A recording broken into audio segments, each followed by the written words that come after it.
নমস্কার, আমি দীপক কুমার মুস্তাফি। আপনারা দেখছেন বার্তা হরিণঘাটা। আমাদের পাড়া আমাদের সমাধান। প্রতিটি এলাকায় জনগণের বিভিন্ন সমস্যা ঘটে থাকে। সময় অভাবে, টাকার অভাবে এবং সঠিক জায়গা না জানার অভাবে সমস্যাগুলি থেকেই যায়। এরকম প্রতি বুথ এলাকার পাড়ায় পাড়ায় ছোটোখাটো সমস্যাগুলি মেটানোর জন্য রাজ্যের মুখ্যমন্ত্রী একটি প্রকল্প চালু করেছেন। নাম দিয়েছেন আমাদের পাড়া আমাদের সমাধান। এর জন্য প্রতি বুথ অনুযায়ী বরাদ্দ করেছেন 10 লক্ষ টাকা করে। আজ ছিল হরিণঘাটা ব্লকের বিরোহী 1 ও 2 নং পঞ্চায়েতের অধীনের বুথগুলিতে সমাধান পর্ব। বিরোহী 2 নং এর রায়পাড়া প্রাথমিক বিদ্যালয়ে এবং বিরোহী 1 নং এর আয়েশপুর প্রাথমিক বিদ্যালয়ে। আয়েশপুরে উপস্থিত ছিলেন হরিণঘাটা পঞ্চায়েত সমিতির সভাপতি কামাল উদ্দিন মণ্ডল, বিরোহী 1 নং অঞ্চল প্রধান সুজাতা দাস, নারায়ণচন্দ্র দাস, স্বপন বিশ্বাস ও অন্যান্যরা। রিপোর্ট গৌর ঘোষ ও দীপক মুস্তাফি।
পশ্চিমবঙ্গের প্রতি মুখে পরিকাঠামোগত প্রয়োজনে এবার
এবার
আমাদের পাড়া আমাদের সমাধান চলছে সারা হরিণঘাটা ব্লক জুড়ে। আজকে চলছে দুই জায়গায়, আয়ুষপুরে আপনি পৌঁছেছেন। আজকে এই সম্বন্ধে কি বলবেন? প্রচুর মানুষের উৎসাহ, উদ্দীপনা কাজ করছে, একটা আবেগ। কারণ মানুষ এর আগে কোথাও এই সুবিধা পায়নি। মমতা বন্দ্যোপাধ্যায় ক্ষমতায় আসার পর বাংলাকে নতুন রূপে সাজিয়ে নিয়েছে এবং নতুন প্রকল্পের মধ্যে দিয়ে মানুষের মধ্যে ছড়িয়ে দিচ্ছে। আজও তার ব্যতিক্রম নয় যে তারা আমার পর আমার সমাধান 10 লক্ষ করে টাকা এক একটা করে দিচ্ছে। তাদের মানুষ প্রচণ্ড খুশি, তারা অত্যন্ত আবেগ উদ্দীপনার মধ্য দিয়ে তারা এই ক্যাম্পে আসছে। মমতা বন্দ্যোপাধ্যায় 10 লক্ষ টাকা তার বুকে তার পাড়াতে কোথায় কি খরচ হবে এই নিয়ে তাদের মধ্যে একটা আলোচনা ঘর বয়ে যাচ্ছে। অর্থাৎ মানুষ, আমরা দেখতে পাচ্ছি মানুষের মধ্যে একটা উদ্দীপনা, প্রচন্ড উৎসাহ এবং মমতা বন্দ্যোপাধ্যায় যেরকম মুখ্যমন্ত্রী আমরা যুগ যুগ ধরে চাই, এটা দেখে আমাদেরও খুব ভালো লাগছে। সত্যি কথা, যুগান্তকারী পদক্ষেপ সারা বিশ্বে কোথাও হয়েছে কিনা জানি না, ভারতবর্ষে কোথাও হয়েছে জানি না, পশ্চিমবঙ্গে আমরা এই প্রথম দেখতে পাচ্ছি। এরকম গণতন্ত্র ফিরিয়ে দেওয়া, মানুষের অধিকার ফিরিয়ে দেওয়া আমরা আগে কোথাও দেখি। আপনার নাম পরিচয়? কামালউদ্দিন মন্ডল, হরিণঘাটা পরিষদের সভাপতি। ধন্যবাদ। দেখুন, আমি এই ধরনের প্রকল্প আমাদের পাড়া আমাদের সমাধান ভারতবর্ষের বুকে আর কেউ কোনোদিন করেনি। মানবিক মুখ্যমন্ত্রী মমতা ব্যানার্জি করেছে। মানুষের উৎসাহ উদ্দীপনা ব্যাপক, মানুষ আসছে। জনগণ নিজে ঠিক করবে তার বুথে সে কী কাজ করবে। এত বড় একটা প্রকল্প আর ভারতবর্ষের মধ্যে আর কেউ করবে বলেও মনে হয়। সেই জন্যে মানুষ মমতা ব্যানার্জির জয়গান গাইছে এবং মানুষ খুব খুশি। এখানে বিভিন্ন 10 লক্ষ, আপনারা জানেন ইতিমধ্যে প্রত্যেকটা বুথে বুথে 10 লক্ষ করে টাকা দেয়। এটা ভাবা যায় না। প্রত্যেকটা বুথে যদি 10 লক্ষ টাকা দেয়, সেই 10 লক্ষ টাকা দিয়ে কী কাজ হবে সেটা আপনারাই ঠিক করবে, জনগণ ঠিক করবে। তার এলাকায় কী সুবিধা কী অসুবিধা আছে। তো বিভিন্নভাবে মানুষ এখানে প্রস্তাব দিচ্ছে, কেউ রাস্তাঘাট, কেউ লাইট, কেউ জলের কল, বিভিন্নভাবে মানুষ প্রস্তাব দিচ্ছে। সেই প্রস্তাব এখানে লিপিবদ্ধ করা হচ্ছে। সেগুলো আবার মানুষের ভোটাভুটিতেই যে কোনগুলো অগ্রাধিকার পাবে সেটা ঠিক করে জনগণ ঠিক করবে। তাই ভাবা যায় না এই ধরনের। মানুষের কেমন সাড়া পাচ্ছেন? প্রচুর সাড়া, মানুষের সাড়া, উদ্দীপনা, উৎসাহ। মানুষ দলে দলে আসছে এবং তারা এখানে বলছে, তারা অংশগ্রহণ করছে। ভাবা যায় না এই ধরনের। নাম পরিচয় আপনার নামটা পরিচয় আমি নাঞ্জন দাস, হরিণঘাটা উত্তর পরিবহন দপ্তরের কর্মকর্তা। ধন্যবাদ। আমার তো খুবই ভালো লাগছে যে এবারে প্রথম প্রকল্প মুখ্যমন্ত্রী আমাদেরকে করেছেন যে আমাদের পাড়া আমাদের সমাধান। এই নিয়ে মানুষের মধ্যে অনেক আনন্দ যে আমরা নিজেদের কাজ নিজেরাই প্রস্তাব করতে পারছি, জানাতে পারছি। আগে যেমন মেম্বাররা বলেছেন, প্রধানরা বলেছেন, অনেক নেতৃত্ব বলেছেন যে এই কাজটা করতে হবে। আজকে কিন্তু সেই জায়গাটা নেই। আজকে ভোটার ভোটার নিজের কাজ নিজেরাই, যে ওনাদের অঞ্চলে গ্রামে কী কাজের প্রয়োজন ওনারা নিজেরাই প্রস্তাব করছে। কারো প্রয়োজন আছে লাইটের, কারো দরকার আছে রাস্তার, কারো প্রয়োজন আছে ড্রেনের বা ড্রেন মেরামতের জন্য। সবাইকে আমরা কাজ দেওয়ার চেষ্টা করছি। আজকে আমাদের মুখ্যমন্ত্রী আমাদের পাড়া আমাদের সমাধান দিয়ে বুথে 10 লাখ টাকা দিয়েছে। এটা বুথের মানুষ অনেক খুশি। নাম পরিচয়? নাম সুজাতা দাস, বিজয়ী 1 নম্বর গ্রাম পঞ্চায়েতের প্রধান। সরাসরি আপনাদের অংশগ্রহণের ভিত্তিতে ভিজুয়াল দিই কথা আমাদের পাড়া আমাদের সমাধান বলবেন আজ সম্বন্ধে? টাকা কিভাবে খরচ হবে তার সিদ্ধান্ত পশ্চিমবাংলার মাননীয় মুখ্যমন্ত্রী মমতা বন্দ্যোপাধ্যায়ের অনুপ্রেরণায় পশ্চিমবঙ্গ সরকার আমাদের পাড়া আমাদের সমাধান যে কর্মসূচি মাননীয় মুখ্যমন্ত্রী দেখিয়ে দিয়েছেন যে গণতন্ত্রের সঠিক বাস্তবায়ন কাকে বলে সেটা আমাদের মুখ্যমন্ত্রী দেখিয়ে দিয়েছে। পৃথিবীর মধ্যে এরকম এই ধরনের কোনো প্রকল্প আছে কিনা সন্দেহ আছে। মানে এখানে জনগণই শেষ কথা, জনগণই ক্ষমতার অধিকারী। অর্থাৎ এলাকার উন্নয়ন কী হবে জনগণের হাতেই তিনি ক্ষমতা সঁপে দিয়েছেন।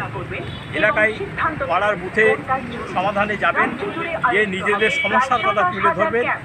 এখানে কোনো নেতা মন্ত্রী আমলা কোনো জনপ্রতিনিধি কারো কোনো কর্তৃত্ব নেই। এখানে সাধারণ মানুষ, সাধারণ ভোটাররাই আসল ক্ষমতার অধিকারী।